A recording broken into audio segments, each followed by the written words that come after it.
эфире «7 дней плюс», в студии Диляра Юсупова. В России цены на квартиры продолжают расти, причем и в новостройках, и на вторичке. И вроде бы по ипотеке на готовое жилье ставки уже запредельные, льготные программы урезали. И вот-вот эксперты говорят о падении спроса. Поговаривают, вот-вот все резко подешевеет. Но квартиры дорожают и квартиры покупаются. Поговорим сегодня, почему так, с вице-президентом гильдии риэлторов Республики Татарстан Андреем Юрьевичем Савельевым. Здравствуйте, Андрей Юрьевич.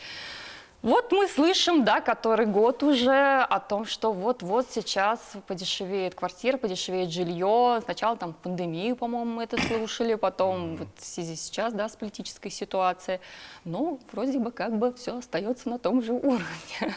Безусловно, цены не падают вниз. Единственное, мы сейчас заметили некое такое понижение, и то это, правильно говорить, наверное, не понижение, а более увеличенный торг на квартиры. Вот. Но это связано не с какими-то там экономическими ситуациями, это связано просто, что ипотека на вторичном рынке сейчас практически недоступна.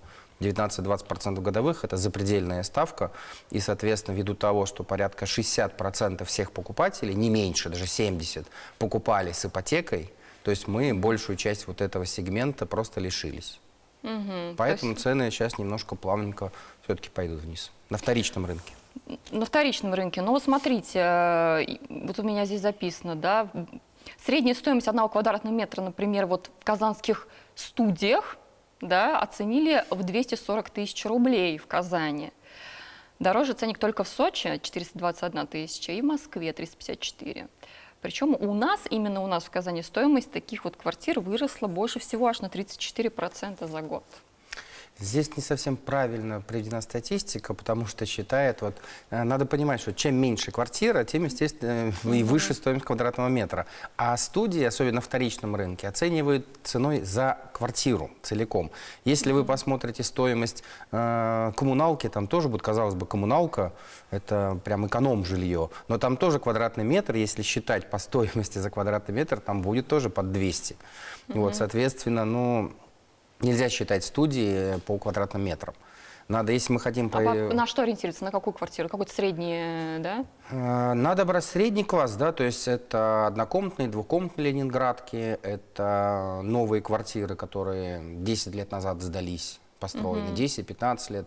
Вот это как раз даст вам картинку правильной стоимости квадратного метра. Какие квартиры вот сейчас в спросе? Какие вот лучше всего продаются или дома, может быть, пользуются спросом? Безусловно, самым большим спросом пользуются у нас это дома, построенные 10-15 лет назад, то есть от 7 до 15. Также хороший достаточно спрос на квартиры ленинградского проекта, хрущевки тоже в спросе, одна- двухкомнатные квартиры. Ну и загородная недвижимость, безусловно, это тренд. А дома не стали больше покупать? Сейчас как-то не сместилось именно интерес именно на дома меньше, чем квартиры или нет? Смещается, пока еще нет, но мы видим, что тренд идет туда, ввиду того, что стоимость дома, чтобы примерно понимали, если у вас есть однокомнатная квартира в новом доме, построенном там 2-3 года назад, площадью 40 метров, ее можно поменять на загородный дом площадью 100 квадратов, 6 соток земли на удалении 15-20 километров от Казани. Однушку на 100 квадратов можно поменять. Ну, конечно, это такая, знаете, разница всегда была ощутима. Да, поэтому, безусловно, тренд смещается, люди покупают загородную недвижимость. Во-вторых, там есть еще и льготные ставки различные, то есть по ипотеке можно взять. Особенно популярна у нас программа на строительство дома. То есть, когда ты берешь в ипотеку не только земельный участок, но и выделяются деньги на строительство этого дома. Это очень популярная программа. Слушайте, ну вот вы сказали, что сейчас вот на вторичном рынке, да, не очень такая ситуация, вот именно по льготной ипотеке. В целом вообще, вот еще раз обрисуйте, какая ситуация сейчас с вторичкой? Ситуация, не скажу, что критическая, в любом случае сделки проходят, но они постепенно сокращаются, количество сделок, хотя предложение, в принципе, мы не видим, чтобы оно сократилось или увеличилось, предложение стоит на месте. Связано это с тем, что ставка по ипотеке действительно 19-18% меньше вы не получите, 17% минимум самый. Тем более буквально на днях было заседание Центробанка, ключевую ставку оставили на прежнем уровне.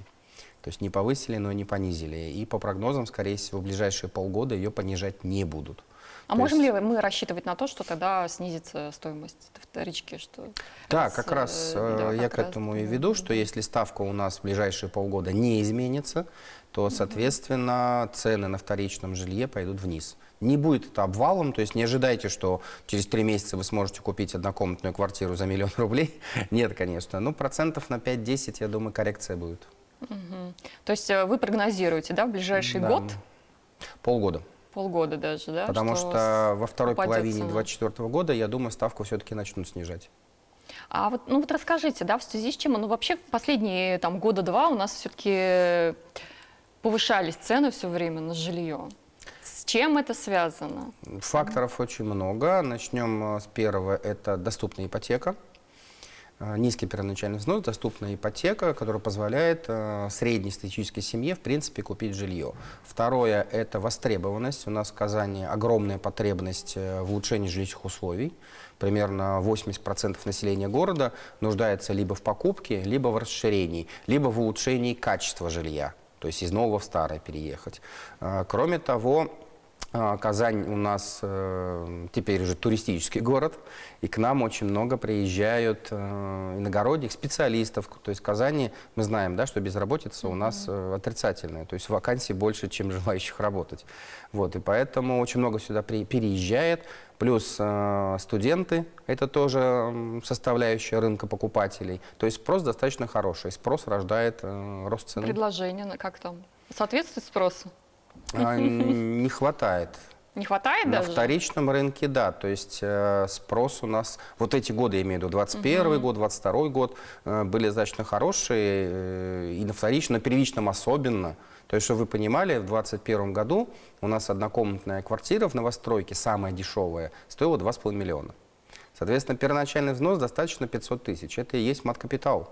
Его разрешали, и многие молодые семьи, имея на руках лишь мат-капитал и 50 тысяч рублей, купили квартиры. Вот. Плюс ко всему, ввиду, опять же, всех тех моментов, которые я перечислил, туризм, инвестиции, на казанском рынке в этот период было очень много инвесторов, которые покупали квартиры именно в инвестиционных целях.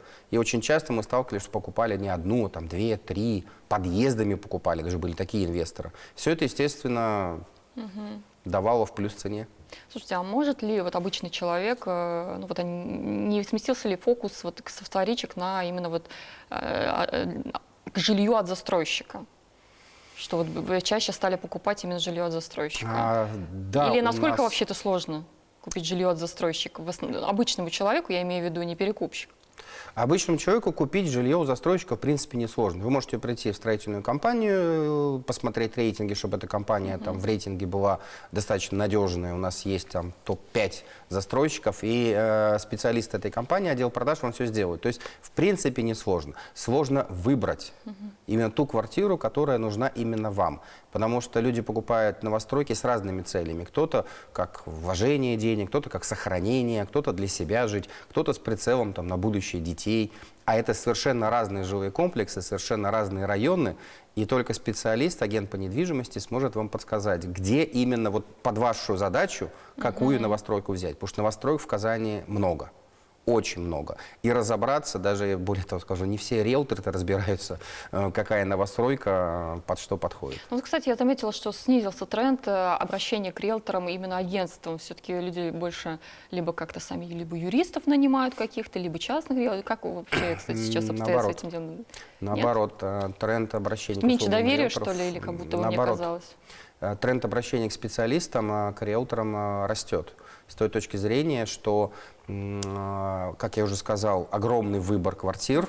Если в новостройках там юридической проверки особенно нету, там юрист не нужен. Там нужен как раз-таки эксперт по новостройкам, который расскажет, где какие новостройки, когда сдастся, какая цена, какие акции, тоже немаловажный момент. Риэлтор всегда знает различные акции. У нас в Казани застройщики любят устраивать акции. Однажды даже на моей памяти, я помню, при покупке квартиры дарили автомобиль. Была такая акция. Есть такие акции до сих пор? Нет, сейчас уже нет. Это было как раз в 2021 году. Адреса, явки, пароли? В 2021 году один застройщик дарил воду калину при покупке квартир. Ну, это неплохо. Да, Можно да. продать и сделать ремонт. Да. Слушайте, ну вот Просто вы сейчас говорите о каких-то таких компетентных и профессиональных риэлторах. Мы часто сталкиваемся с какими-то агентствами непонятными, которые просто продают какие-то объявления, и вот ты ему звонишь, а этот человек просто тебе, ну там, вот такой-то адрес, такой-то адрес. Многие часто не приходят на встречи. Просто, то есть я вот сталкивалась с этим много раз. Ну и это и с покупкой связано, и с арендой это часто, такая частая история. То есть, но берут комиссию. Кстати, какая сейчас комиссия у риэлтора? Если мы говорим про продажу квартиры, то в среднем по городу это 3%. Если мы говорим про покупку, то это 1-2%.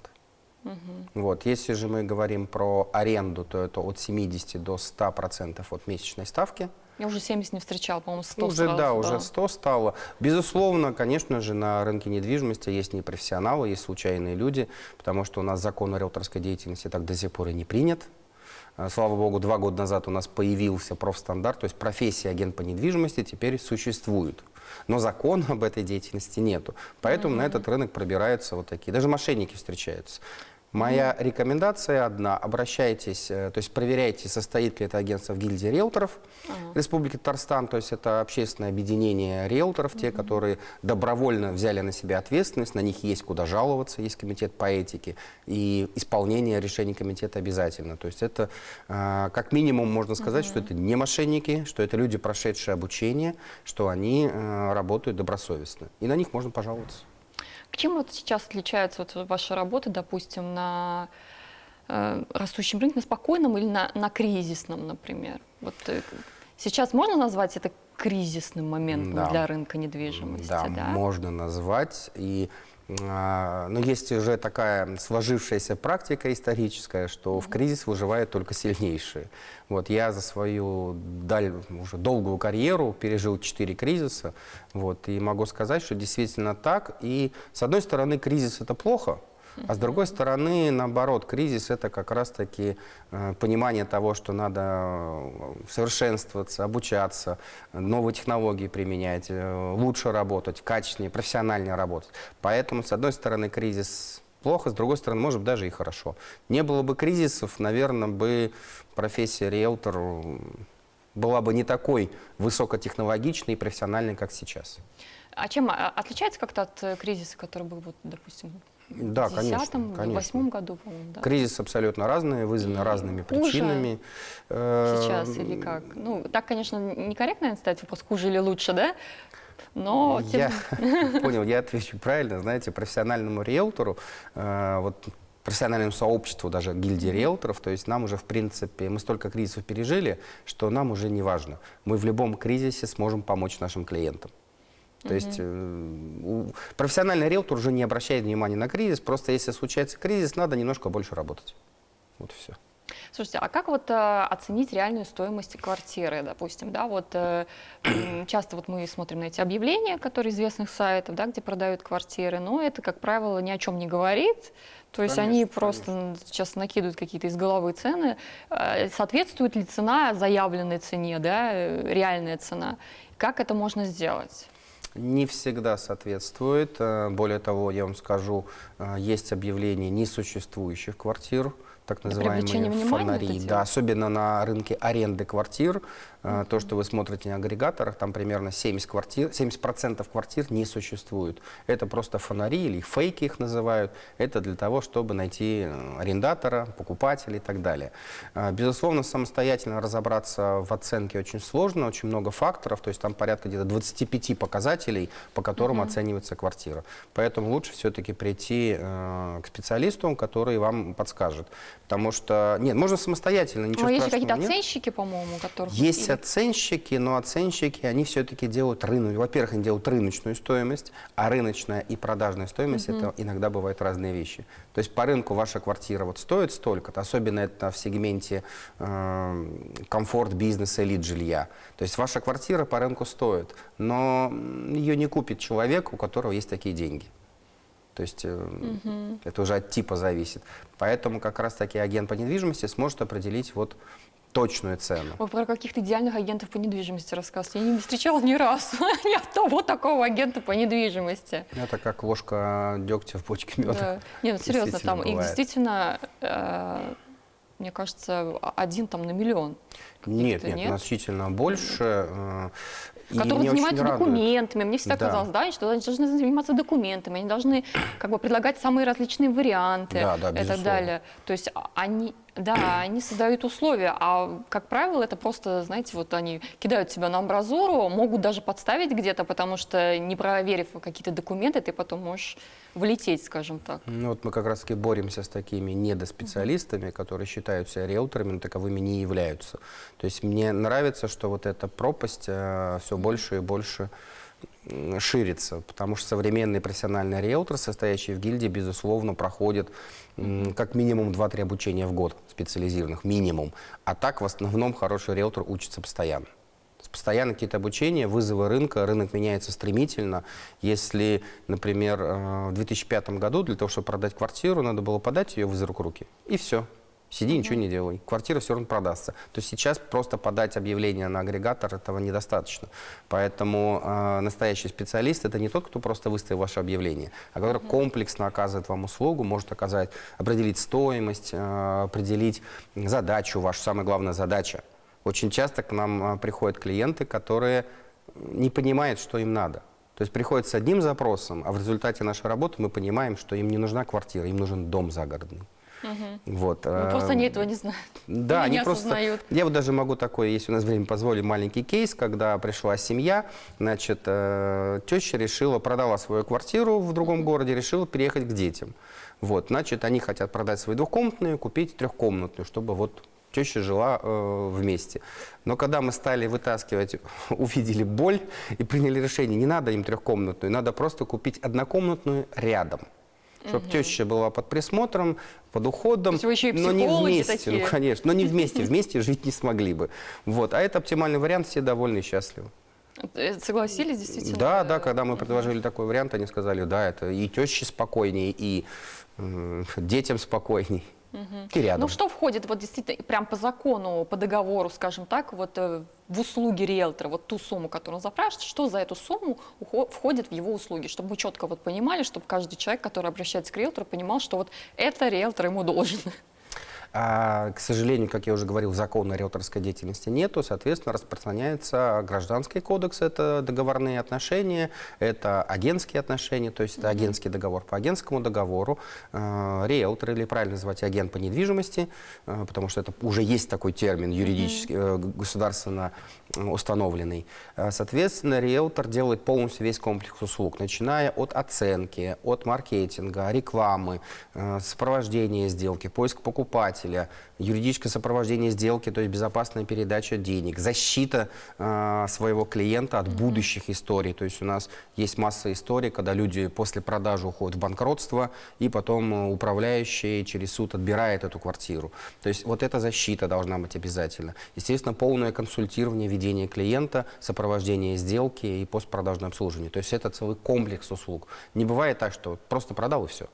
Это именно комплексная услуга, которая оказывается, вот, и чаще всего на сегодняшнем нашем рынке на клиента работает не один специалист, а работает команда. То есть там подключаются юристы, подключается ипотечный брокер, там подключается амбассадор по новостройкам, подключается маркетолог. Это все вот работа в команде, современный рынок. Работать одному сейчас крайне сложно. У нас, конечно, есть очень хорошие специалисты, которые работают одному, то есть в одиночку, но это очень тяжело. Поэтому будущее как раз это когда работа на одного клиента, работает команда целая, которая комплексно все освещает, потому что надо же понимать, клиенту не надо просто продать или просто купить, ему надо весь комплекс услуг. И от юридической составляющей до маркетинговой, и даже там услуги ЖКХ, чтобы коммуналка была невысокая и так далее. То есть вот именно в комплексе вот это настоящий профессиональный риэлтор. Смотрите, что делать людям, которые, ну вот сейчас мы про цены, да, говорили как раз, цены запредельные, что могли посоветовать людям, да, делать для того, чтобы найти подешевле? Как можно найти? Есть какие-то лайфхаки, секреты? Безусловно, как удешевить, есть. например? Безусловно, да, есть. Так. Ну, во-первых, я бы посоветовал обратить внимание на загородный сектор.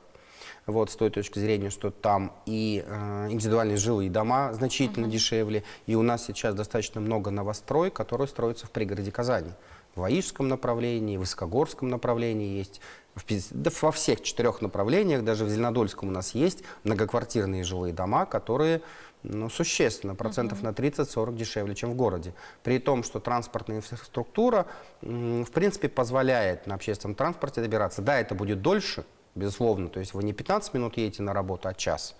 Но зато это дешевле на 30-40%. Кроме того, очень хорошее такое видение, что все-таки наши муниципальные и республиканские власти заботятся и строятся у нас новые дороги, новые развязки, новые трассы, новые пути въезда-выезда из города. Поэтому вот как один из советов это вот такой. Второй лайфхак я могу сказать, что сейчас тяжесть, то есть трудно купить квартиру именно из-за высокой ставки по ипотеке.